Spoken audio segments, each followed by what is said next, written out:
All right, sign of weakness principle 3, no result from effort. We just saw a little example of this. This is going to be very easy to explain. This is known as no result from effort. Any indication of strength in an uptrend, you should expect a strong market. If the next bar is down on a wide spread closing on the lows and the low and the close is lower than the previous bar, it's called a countermanding signal. You don't fight the market, but you have to assume there has been no result in an effort to rise. Therefore, the market must be weak at that time. If the original indication was genuine sign of strength, that means SOS, by the way, let me be clear. SOW is sign of weakness. SOS is sign of strength. I should have made that clear at the beginning, but just to be clear. If the original indication was genuine sign of strength, then professional money would immediately move into the market, giving higher prices, not lower. Now, Philip, we look at this stock of Baidu, okay, which is a really good example here of how we get no result from effort to rise. Could you just have a look at that and explain what's going on here on that chart? Well, on the first bar, which is the very high volume bar just to the right of the text box, which Gavin is highlighting there, you've got a push up. There's an effort to move upwards. You've closed just off the highs, but you've got ultra high volume in there. But notice what happens on the next bar. The next bar has tried to move higher. There's still a very high volume on there, but it's ended up closing near the lows.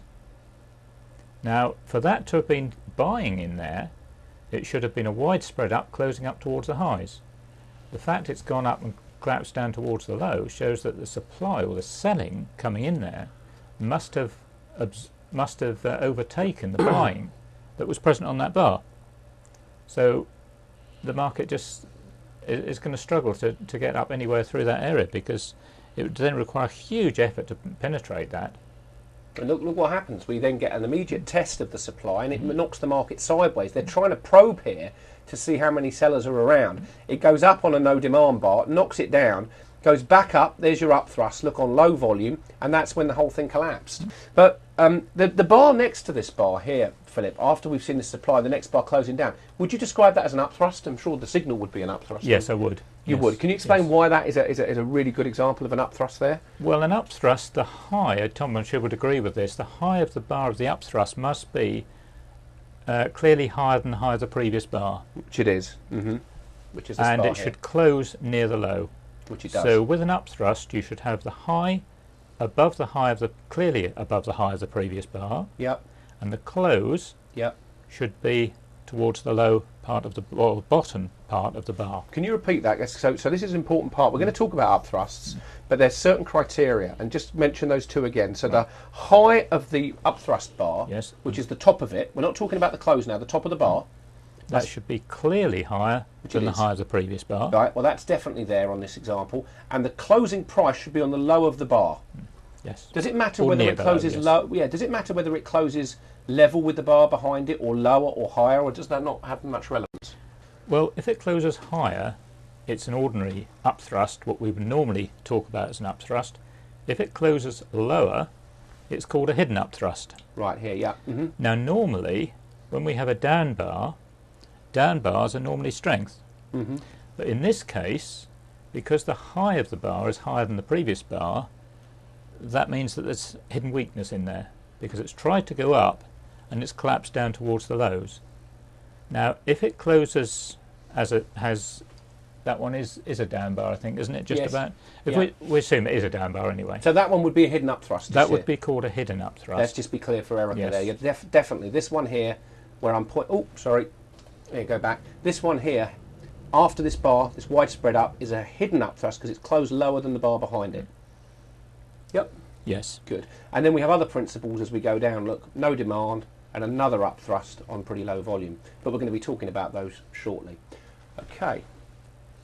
So this is another one that you picked out of a UK stock, which is again a good example here of no effort to rise from a big result and trying, and it's British Airways, which is currently in the news, of course, yes, for strikes and losing money. Do you want to talk us through that one, Philip? Well, there again, at bar A, you've got a big push up. There's effort. You can see we've got an old top to the left over there as well. They're trying to push up through that old top to the left, and that's why you've got this big increase in volume. But for me, actually, that increase in volume is actually too great. That's really ultra high volume. And the fact it closes down in the middle shows there must be a lot of supply on there as well. And if we look at the next bar, which is B, that's actually up thrust again. That's not hidden, that's a real up thrust. That's a real up thrust because it's closed as an up bar. And again, you've got the high a good deal higher than the previous bar's high. Now it's tried to poke up through that high to the left, the old highs to the left, and it's failed. It's come right back down, it's closed in the bottom half of the trading range towards the lows, and you can see again the volume is very high on there, so there's a lot of selling going on there. And bar C confirms that, correct? And bar Philip? C confirms it. So you've got yes. a three bar setup here. It's at an old top, it's an effort to rise, but actually the best place to short it, although I know Tom would say probably if he saw that he would take that, and certain VSA experts would, Philip. Well, I think actually if you look at bar C, if bar C had actually closed as an up bar there rather than a down bar, It would have been even stronger. it would have been an even stronger one, because that actually is really, C is really no demand. If it was a slight up bar there, Yeah, I would still actually class that as no demand. I like but, that entry there, Philip. that's a better That's one. the bet one. That's See, a so you've better got one. this in the background. You trend up, you go up. As the market goes up, it pushes up. It goes up here, but there's very little volume, and the next bar's down. And I'd have a sell order just underneath here because of the weakness here. That would be a very strong entry. Just to clarify, actually, on bar C, what you've got there is a push up, and the low volume tells you that nobody is interested in pushing prices up. Yeah. Well, you see here, this gives a great example. Look at the volume here as we decline below the average. So here, here, here, here, and here. Now look what happens to the price. Higher, higher, higher, higher on declining volume in a downtrend because you've got weakness here. That's all you've got to look for, ladies and gentlemen. This is not rocket science. It really isn't. You see serious signs of weakness, the market collapses, then it goes back up into the weak area and the volume declines. I think Tom talks about the smart money sending you a telegram. And they say, well, there it is. There's your telegram. Your bus has arrived. Very often they do that.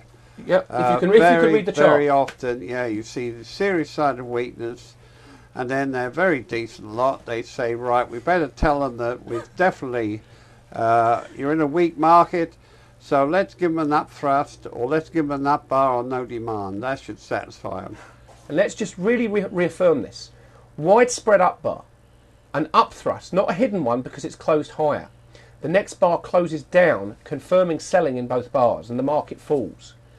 As the market rallies back into the area where the closing price is of that bar, which was the highest volume bar, I call it a trigger number, as I'll show you later, the volume is actually declining into the up move, and when that bar closes down, that is where your sell order is. And all I would be doing, as this market's going up on low volume, I'll be putting sell orders in below each bar as it goes up until it takes me in, because I know I've got weakness in the background. That is a great setup to go to. Okay, so let's summarise on shorting after you see no effort from result. So shorting after you see no result from effort. This will usually appear in an uptrend, okay, so be careful. But it's far more powerful when you see it in a downtrend. Do not short in an uptrend. Really don't want to do that. If the market is weak, it will roll over, as we've seen in the mushroom, okay, and you will see further signs of weakness, okay. This is a powerful short when there is a downtrend in place, and you see this at the top of a